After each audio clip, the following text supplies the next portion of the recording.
গুচ্ছভুক্ত ২৪ বিশ্ববিদ্যালয়ের ২০২৩-২৪ শিক্ষাবর্ষের সি ইউনিটের ভর্তি পরীক্ষার ফলাফল কবে নাগাদ প্রকাশ করা হবে এই নিয়ে একটা আপডেট নিউজ আসছে।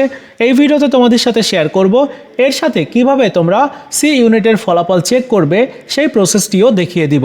তাই সম্পূর্ণ ভিডিওটি দেখা প্রত্যেকের জন্য গুরুত্বপূর্ণ। চলো শুরু করা যাক।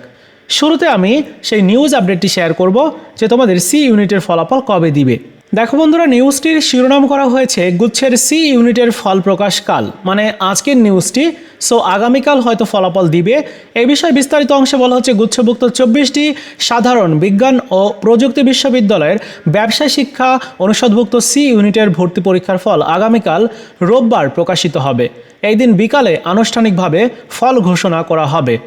বিষয়টি নিশ্চিত করেছেন জিএসটি গুচ্ছ কমিটির আহ্বায়ক এবং যশোর বিজ্ঞান ও প্রযুক্তি বিশ্ববিদ্যালয়ের উপাচার্য অধ্যাপক ডক্টর মোহাম্মদ আনোয়ার হোসেন। আনোয়ার হোসেন বলেন, এর আগে এ ও বি ইউনিটের ফল দ্রুত সময়ের মধ্যে প্রকাশিত হয়েছে। সো আগামীকাল ১২ মে তোমাদের গুচ্ছের সি ইউনিটের ফলাফল প্রকাশ করা হবে। এবার চলো আমরা জেনে নিব কিভাবে ফলাফল চেক করতে হবে। বন্ধুরা, ফলাফল চেক করার জন্য প্রথমে তোমাকে জিএসটি অ্যাডমিশন রিলেটেড ওয়েবসাইট অর্থাৎ এই ওয়েবসাইটে আসতে হবে। এবার একটু নিচের দিকে গিয়ে স্টুডেন্ট লগ ইন যে অপশন রয়েছে এখানে ক্লিক করতে হবে।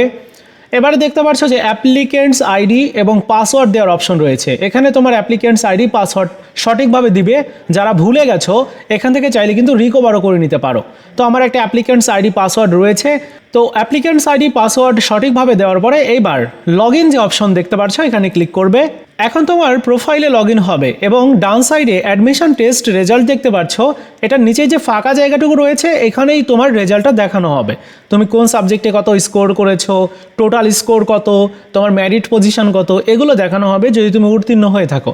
আর যদি উত্তীর্ণ না হও তাহলে তুমি টোটাল কত পেয়েছো সেটি দেখানো হবে, আর মেরিট পজিশন এগুলো আসবে না। সো মেরিট পজিশন কেমন থাকলে চান্স হতে পারে এরকম প্রশ্ন তো হতে পারে। সো তোমরা জেনে রাখো যে টোটাল তোমার আসন রয়েছে সি ইউনিটে সকল বিশ্ববিদ্যালয় মিলিয়ে ৪,০০০-এর কিছু বেশি। সো তোমার মেরিট পজিশন যদি ৫,০০০-এর মধ্যে থাকে তাহলে তুমি ধরে নিতে পারো যে একটা সাবজেক্টে তুমি নিশ্চিন্তে সুযোগ পেয়ে যাবে। এখানে বেশ কিছু ইকুয়েশন রয়েছে, তারপর ভর্তি পরীক্ষার রেজাল্ট কেমন হয় সেই অনুযায়ী তোমার স্কোরটা মেনটেন করা হবে। মানে স্কোর যেমনই হোক না কেন, যদি তোমার মেরিট পজিশন ভালো থাকে তাহলে তুমি সুযোগ পেয়ে যেতে পারো। তো এই হচ্ছে বিষয়। এর সাথে তোমার বিশ্ববিদ্যালয়ে অ্যাপ্লাই করারও একটা ব্যাপার রয়েছে। সো সব মিলিয়ে রেজাল্ট প্রকাশের পর অ্যানালাইসিস করা হবে।